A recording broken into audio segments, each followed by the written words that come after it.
하나님 아버지, 오늘도 주님을 만나기 위해 이 자리에 왔습니다. 아침에 일어나 제일 먼저 주님을 생각하게 하시니 감사합니다. 부족한 내 모습도 마다하지 아니하시고 기쁘게 받아주시니 이 또한 감사합니다. 우리를 환대하시며 말씀을 허락하시는 주님을 기대합니다. 주님, 이 시간 귀한 말씀으로 우리의 심령을 채워주시고 넘치는 은혜를 내려주시옵소서. 하나님, 하루하루를 살아내는 것이 쉽지만은 않은 세상입니다. 특별히 주님의 자녀들이 하나님의 뜻대로 살기가 얼마나 어려운지 늘 세상의 힘과 맞물려 돌아가는 일상 속에서 우리는 종종 길을 잃을 때가 있습니다. 그럴 때마다 우리는 때로 낙심하기도 하고 때로 용기를 잃어버리기도 하고 방황하기도 합니다. 세상과 타협하며 자신을 합리화하고 하나님의 뜻이 아님을 알면서도 방임하거나 눈을 감고 따라갈 때가 있습니다. 하나님, 우리의 연약함을 불쌍히 여겨 주시옵소서. 보지 않아야 할 것을 보고 가지 않아야 할 길을 가는 우리의 허망한 인생을 주님께서 긍휼히 여겨 주시옵소서. 늘 욕망과 욕정에 사로잡혀 살지 않게 하옵소서. 세상의 흐름에 생각 없이 따라가며 인생을 소비하는 그런 불쌍한 존재가 되지 않게 하옵소서. 오직 주님의 말씀에 이끌려 살게 하시고 성령님의 인도하심을 따라 살게 하여 주시옵소서. 하나님, 삼손의 이야기를 읽어내려가며 나에게 가장 연약한 부분이 무엇일까 깊이 생각해 봅니다. 여인의 사랑에 목말라 하던 삼손, 그는 여러 번 여인들로 인해 위기를 맞이하지만 그럼에도 정신을 차리지 못했습니다. 들릴라가 3번이나 연거푸 그를 속이며 자신의 방에 블레셋 사람들을 매복시키고 삼손을 시험하지만 삼손은 그러한 반복되는 과정 속에서도 위험을 감지하지 못하다 결국 하나님께서 주신 귀한 힘을 잃어버리고 보지 못하는 존재가 되어 불쌍한 인생으로 마지막을 보내고 말았습니다. 하나님, 우리 각자는 태어날 때부터 연약하고 부족한 부분들이 있습니다. 하나님과 멀어져 있도록 만들 수 있는 어떤 문제들, 잘못된 관행들이나 생각들도 있습니다. 하나님, 우리가 삼손처럼 자신의 연약함을 이겨내지 못하고 그 연약함의 노예가 되어 살다가 하나님의 이름의 영광을 돌리지 못하는 존재가 되지 않도록 우리를 이끌어 주시옵소서. 가지 않아야 할 길을 가고 또 가는 바보 같은 삶을 살지 않게 하여 주시옵소서. 멈추어서야 할 때 멈추어서는 참된 주님의 자녀들이 되게 하여 주시옵소서. 소망의 성도들을 위해 기도합니다. 하나님이 허락하신 삶을 온전히 살아내려고 노력하는 성도들이 많습니다. 하나님이 주신 비전 품고 달려가는 성도들도 있습니다. 세상의 방법을 넘어 주님의 방식으로 이 땅을 살아가겠노라고 몸부림치는 주님의 자녀들이 있습니다. 하나님께서 그들의 수고와 노력을 기쁘게 받아 주시옵소서. 그 모든 걸음 선하게 인도하여 주시옵소서. 주님의 도움과 인도만이 이 세상에서 승리할 수 있게 하는 진정한 능력임을 또한 알게 하여 주시옵소서. 하나님, 우리 중에 몸이 연약한 성도들이 있습니다. 오랜 시간 질병 때문에 지친 성도들이 있습니다. 이로 인해 더욱 가슴 아파하는 가족들도 있습니다. 주님께서 그들의 몸과 마음을 치유하여 주시옵소서. 우리의 삶의 문제는 단지 육체만의 문제가 아님을 압니다. 우리는 영적으로 나아가지 못하도록 묶여있는 문제들이 있습니다. 하나님, 그 문제들이 먼저 풀어지게 하여 주시고 막혔던 담장들이 뚫려 나가게 하여 주시옵소서. 그리하여 육체의 기쁨이 회복되듯 영혼의 기쁨이 회복되도록 주님 역사하여 주시옵소서. 캐나다에 홀로 있으면서 원인을 알 수 없는 복통으로 힘들어하는 아들을 위해 기도하는 집사님이 있습니다. 코로나 상황에서 캐나다에 있는 병원에서는 치료받기가 어려워 한국으로 들어와 진단을 받으려 합니다. 비자를 발급받고 들어오는 모든 과정과 절차 가운데 주님 함께하여 주시옵소서. 진단 후에도 큰 병이 아니기를 기도하는 부모의 바람과 기도를 주님께서 들으시고 좋은 결과를 허락하여 주시옵소서. 무엇보다도 이 모든 과정을 통하여 온 가족이 하나님을 더욱더 깊이 만나는 귀한 복된 시간 되게 하여 주시옵소서. 하나님, 평소 건강한 줄 알고 지내다 갑작스런 뇌졸중으로 입원하게 되신 권사님이 있습니다. 입원하고 보니 당뇨가 있음을 알게 되었고 당뇨 합병증으로 뇌졸중, 언어장애, 시력저하까지 왔음을 알게 되어 크게 상심하고 있습니다. 오늘부터 시작되는 재활치료가 잘 이루어지게 하시고 2주 뒤 갑상선 검사에서 아무 문제 없도록 주님 은혜를 베풀어 주시옵소서. 권사님을 염려하는 자녀들에게도 믿음 주시고 위로를 내려 주시옵소서. 교회 안의 작은 세포와 같은 구역을 섬기는 구역의 지도자들을 위해 기도합니다. 코로나로 인해 자주 만나지 못하고 함께 식사하며 교제하지 못하고 있지만 주님, 힘들고 어려운 상황이지만 주님, 구역 안에서 모든 구역 식구들이 서로 기도하며 신앙의 연대가 아름답게 지속될 수 있도록 주께서 이끌어 주시옵소서. 섬기는 모든 분들에게 지혜와 힘을 더하여 주시옵소서. 이제 말씀을 펴니다. 주님 인도하여 주시옵소서. 성령께서 우리와 함께하여 주시옵소서. 볼 것을 분명히 보게 하시고 마음에 새길 것을 마음에 두게 하여 주시옵소서. 우리 주 예수 그리스도의 이름으로 기도드리옵나이다. 아멘. 오늘 주시는 하나님의 말씀은 사사기 16장 18절로 31절 말씀입니다. 사사기 16장 18절로 31절 말씀 함께 봉독하겠습니다. 들릴라가 삼손이 진심을 다 알려주므로 사람을 보내어 블레셋 사람들의 방백들을 불러 이르되 삼손이 내게 진심을 알려주었으니 이제 한 번만 올라오라 하니 블레셋 방백들이 손에 은을 가지고 그 여인에게로 올라오니라. 들릴라가 삼손에게 자기 무릎을 베고 자게 하고 사람을 불러 그의 머리털 7가닥을 밀고 괴롭게 하여 본즉 그의 힘이 없어졌더라. 들릴라가 이르되 삼손이여 블레셋 사람이 당신에게 들이닥쳤느니라 하니 삼손이 잠을 깨며 이르기를 내가 전과 같이 가서 몸을 떨치리라 하였으나 여호와께서 이미 자기를 떠나신 줄을 깨닫지 못하였더라. 블레셋 사람들이 그를 붙잡아 그의 눈을 빼고 끌고 가사에 내려가 놋줄로 매고 그에게 옥에서 맷돌을 돌리게 하였더라. 그의 머리털이 밀린 후에 다시 자라기 시작하니라.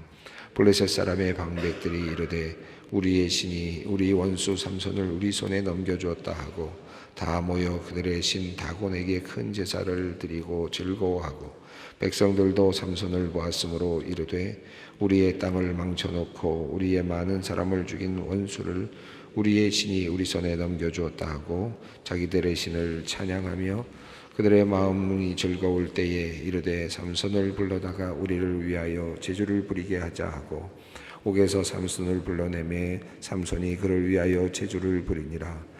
그들이 삼손을 두 기둥 사이에 세웠더니 삼손이 자기 손 붙든 소년에게 이르되 나에게 이 집을 버틴 기둥을 찾아 그것을 의지하게 하라 하니라. 그 집에는 남녀가 가득하니 블레셋 모든 방백들도 거기에 있고 지붕에 있는 남녀도 3,000명가량이나 다 삼손이 제주 부리는 것을 보더라. 삼손이 여호와께 부르짖어 이르되 주 여호와여 구하옵나니 나를 생각하옵소서. 하나님이여 구하옵나니 이번만 나를 강하게 하사 나의 두 눈을 뺀 블레셋 사람의 원수에게 원수를 단번에 갚게 하옵소서 하고 삼손이 집을 버틴 두 기둥 가운데 하나는 왼손으로 하나는 오른손으로 껴 의지하고 삼손이 이르되 블레셋 사람과 함께 죽기를 원하노라 하고 힘을 다하여 몸을 굽히매 그 집이 곧 무너져 그 안에 있는 모든 방백들과 온 백성에게 덮이니 삼손이 죽을 때에 죽인 자가 살았을 때에 죽인 자보다 더욱 많았더라. 그의 형제와 아버지의 온 집이 다 내려가서 그의 시체를 가지고 올라가서 소라와 에스다올 사이 그의 아버지 마노아의 장지에 장사하니라. 삼손이 이스라엘 사사로 20년 동안 지냈더라. 오늘 이야기는 삼손의 이야기 마지막 부분입니다. 정말 안타까운 이야기죠. 삼손의 이야기는 정말 대단한 힘을 가진 하나님의 능력을 받은 그런 삼손의 기구한 운명이라 그럴까, 불행한 삶이라 그럴까, 그의 삶을 우리가 보게 됩니다. 오늘 본문은 들릴라가 이제 삼손을 꼬이게 되고, 그리고 그에게 계속해서 이제 진심을 말해달라. 여기서 그 진심, 마음을 달라 계속 이제 이렇게 이야기를 하고 있는데요.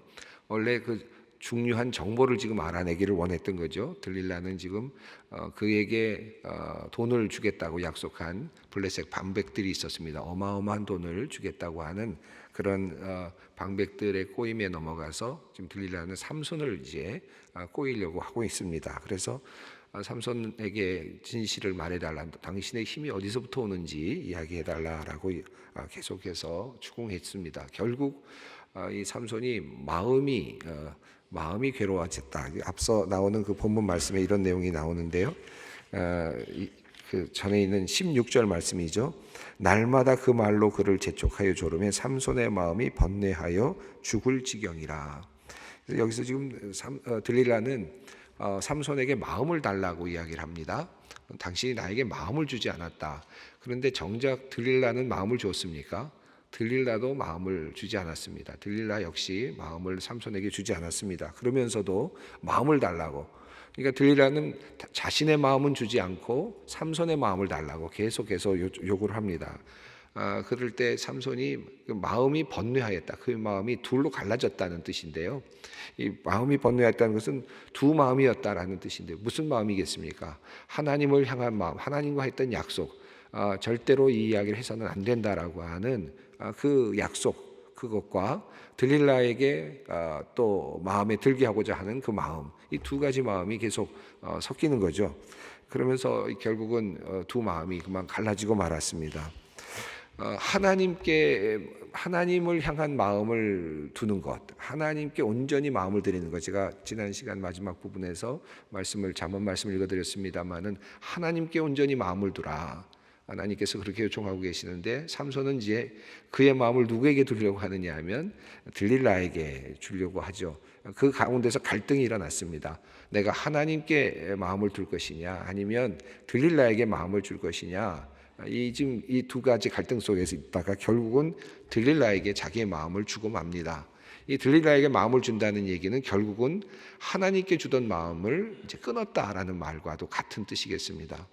그러니까 삼손이 단순하게 들릴라에게 중요한 정보를 준다, 그냥 나의 힘이 어디서 나오는지를 알려주는 정도의 문제가 아니라 여기서 말하는 것은 그냥 단순한 정보의 이야기로 하지 않고 본문은 마음이라는 단어를 계속 쓰고 있거든요. 마음을 달라, 당신의 마음을 달라, 당신의 마음을 달라 그러는데 결국은 마음을 줍니다.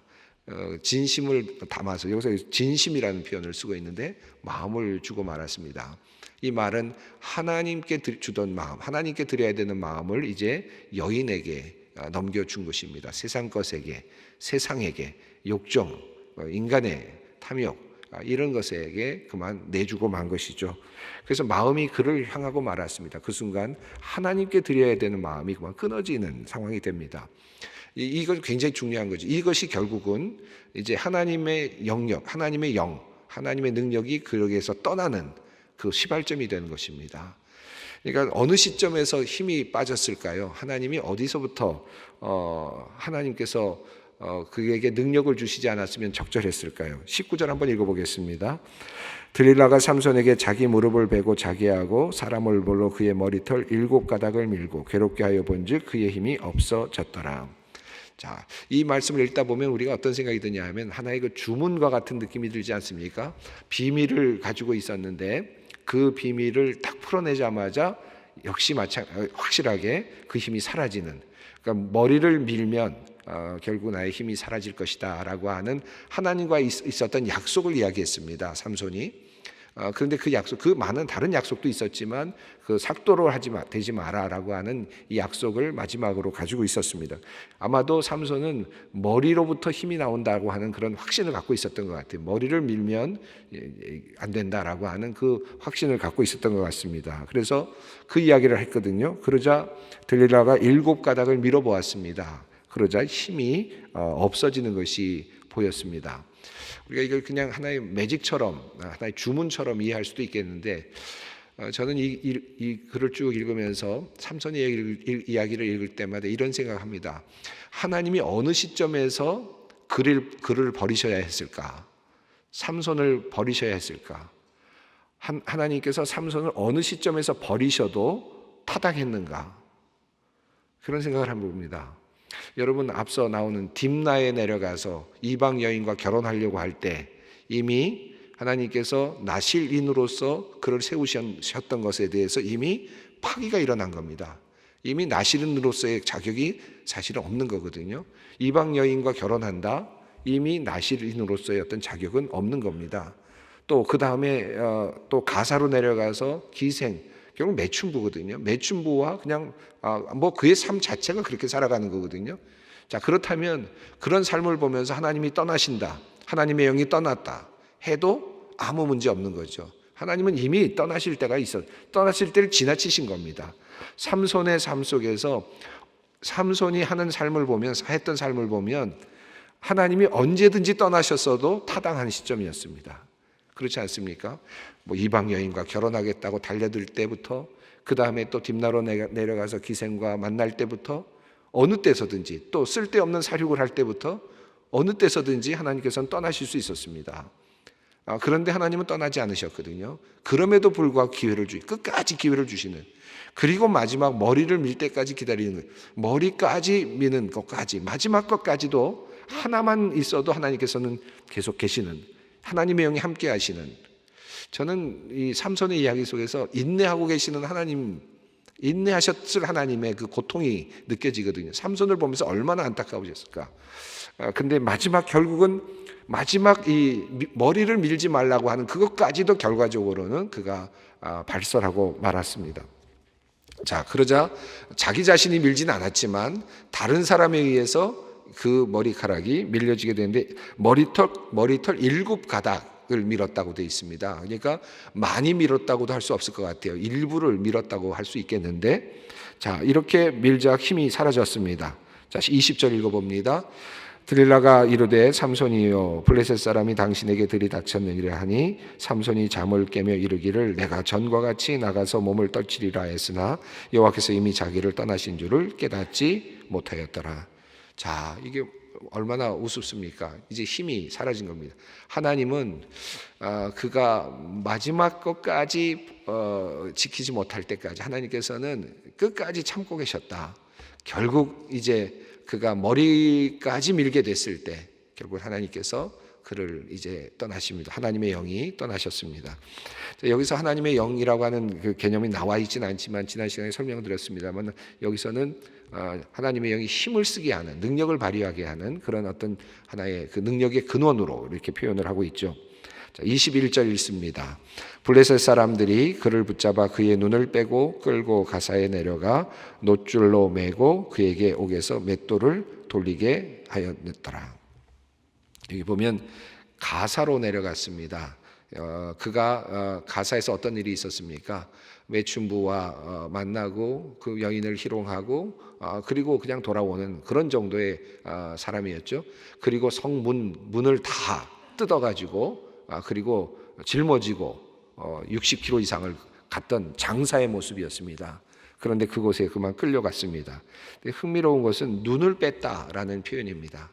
저는 그 삼손의 이야기 속에서 몇 가지 중요한 단어가 나오는데, 말이라는 단어가 나오고요, 그 다음에 눈이라는 단어, 본다라는 단어가 나오고요, 마음이라는 단어가 있습니다. 근데 이 중에서 이 보다라는 말, 그 앞서서 보셨습니다마는 한 여인을 보잖아요. 보고 나서 어땠습니까? 내가 보기에 좋다. 그래서 그 여자와 결혼하겠다. 이렇게 얘기하지 않습니까? 그리고 왜 네가 이방인과 함께 결혼하겠느냐? 내가 그 여자를 좋아한다 그랬는데 원래 뜻은 내가 보는데 옳다라고 이야기를 했단 말이죠. 보는 것 따라서 움직였습니다. 여성들 따라 여자를 따라다녔습니다. 보는 것이 좋아서 이성이 좋아서 욕정에 이끌려서 살았습니다. 보이는 것 따라서 살았던 삶이거든요. 결국 그가 어떻게 됩니까? 그의 눈이 결국은 없어집니다. 하나님께서 하신 것은 아니죠. 물론 여기서 보면 그 블레셋 사람들이 그의 눈을 빼버립니다. 그가 그렇게 의지했던 눈이 사실은. 그리고 그 눈 따라서 다녔던 삶입니다. 어찌 보면. 그런데 그가 결국은 눈을 잃어버리게 되는 참 안타까운 사건이죠. 보기에 좋은 대로 내가 옳다, 내가 보기에 좋다라고 판단했던 그 감각기관을 잃어버립니다. 심판으로 잃어버리는데 그가 보기에 좋아서 따라다녔던 것에 대한 결과가 결국은 눈을 잃어버리는 것이었습니다. 참 이 눈이 빠졌다는, 눈을 뺐다라는 그 자체가 상당히 많은 의미를 담고 있습니다. 자, 22절을 한번 읽어보겠습니다. 그의 머리털이 밀린 후에 다시 자라기 시작하니라. 근데 저는 여러분 이 22절이 왜 있을까요? 21절 맷돌을 돌리게 하였더라. 이 맷돌 돌리는 것은 당시로는 짐승들에게나 시키는 거 아닙니까? 그 나귀가 이렇게 계속 이렇게 돌지 않습니까? 이렇게 옛날 영화들 보면 그래서 나귀의 그것도 눈도 안 보이게 눈을 가리고는 계속 그냥 빙글빙글 돌게 만들잖아요. 그 일을 지금 삼손이 하고 있었던 거거든요. 짐승이 하던 일을 시킨 겁니다. 참으로 참혹한, 어찌 보면 정말 조롱당하는 그런 모습인데 22절이 있는데 이 22절이 잘 이해가 안 되지 않습니까?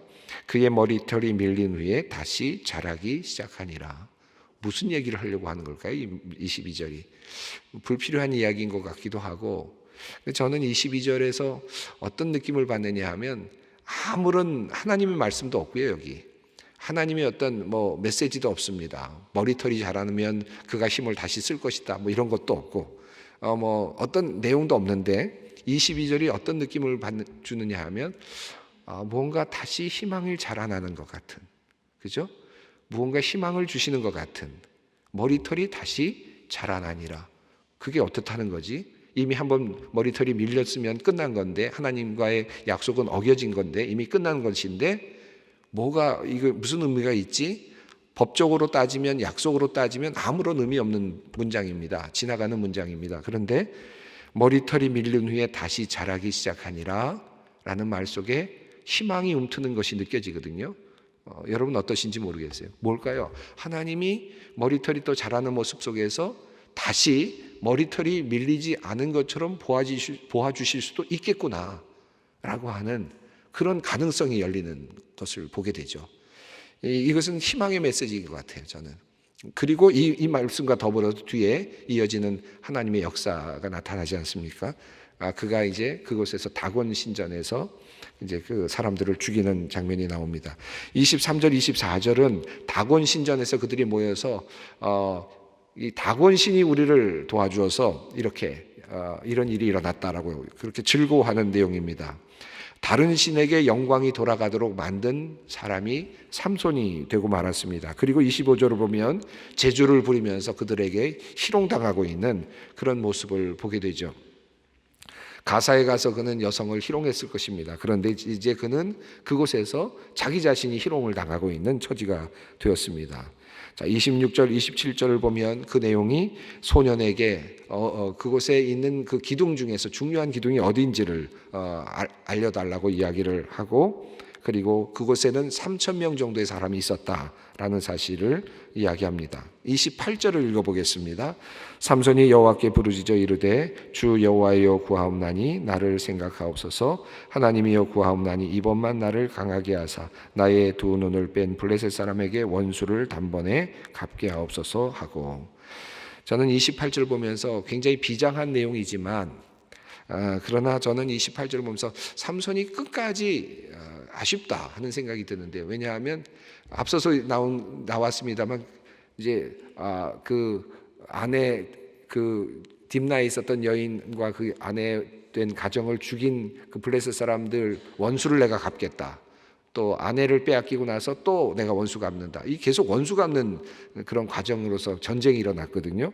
여기서도 마지막엔 어떻게 되느냐 하면 하나님께 요청하는 내용이 하나님께 영광을 돌리기에 앞서서도 아니고 원수 갚게 해달라는 것밖에 없어요. 끊임없이 이 사람의 관심은 원수 갚는 것으로 끝납니다. 근데 이 원수 갚게 된 앞서 나오는 제일 먼저 일어난 문제들은 뭐냐면 항상 말이 화근이었습니다. 그렇지 않습니까? 여러분 그 딥나에서 결혼식을 했을 때 삼손이 수수께끼를 냈습니다. 그 수수께끼를 낸 다음에 가만히 있었으면 자기가 이기는 거예요. 그런데 어떻게 됐습니까? 자기가 말을 했어요. 그 여인에게 그 문제의 해답을 말했습니다. 말이 화근이 됐어요. 그리고 처음에 또 말이 화근이 돼서 어떻게 됐습니까? 그 처음에 딥나에서도 그 내기를 하는 것도 말이 화근이죠. 내기를 거는 것도 말이었고 화근이었습니다. 또 그것을 아내에게 이야기하는 것도 화근이 되었어요. 말을 통해서 문제가 일어났어요. 그런데 그 말로 인해서 이 문제가 일어난 것에 대해서 그 다음에 원수를 갚았어요. 사실 자기서부터 시작된 일입니다. 말로 시작됐고 말로 인해서 화근이 돼서 문제가 생겼고 자기에게 피해가 왔고 그리고 나서는 이거 원수 갚겠다고 나서서 또 사람을 죽이고 그랬더니 또 다른 문제가 생겨났고 끊임없는 반복이 일어났습니다. 그리고 나서 마지막에 그의 인생은 어떻게 됩니까? 마지막에도 하나님 원수 갚게 해주십시오 로 끝났습니다. 참 안타까운 인생이라고 생각합니다. 저는 이 삼손의 이야기 속에서 우리 인간의 이 말, 우리 혀가 얼마나 우리에게 큰 문제를 만들어낼 수 있는가를 보게 되고 동시에 또 이 인간의 굴레 끊임없이 자기가 시작된 일이고 자기로부터 시작됐고 말로부터 시작됐는데도 불구하고 원수 갚다가 끝나는 인생. 물론 하나님께서는 그의 인생, 그의 인생을 전체적으로 놓고 하나님께서는 또 삼손을 사용하셨습니다. 그것은 또 하나님의 또 다른 뜻이고 하나님의 또 다른 은혜의 차원이라고 할 수 있겠습니다. 오늘 이 삼손에 대한 이야기를 쭉 읽어보았는데 삼손의 모습에서 정말 우리는 많은 우리의 모습을 보게 되거든요. 나의 모습을. 저도 그렇습니다. 여러분이 오늘 이 말씀을 쭉 깊이 묵상하면서 말, 언어, 원수, 마음 이런 단어들을 떠올리시면서 오늘 기도의 자리에서 주님과 만났으면 좋겠습니다. 기도하겠습니다. 하늘에 계신 우리 아버지, 아버지의 이름을 거룩하게 하시며 아버지의 나라가 오게 하시며 아버지의 뜻이 하늘에서와 같이 땅에서도 이루어지게 하소서. 오늘 우리에게 일용할 양식을 주시고 우리가 우리에게 잘못한 사람을 용서하여 준 것 같이 우리 죄를 용서하여 주시고 우리를 시험에 빠지지 않게 하시고 악에서 구하소서. 나라와 권능과 영광이 영원히 아버지의 것입니다. 아멘.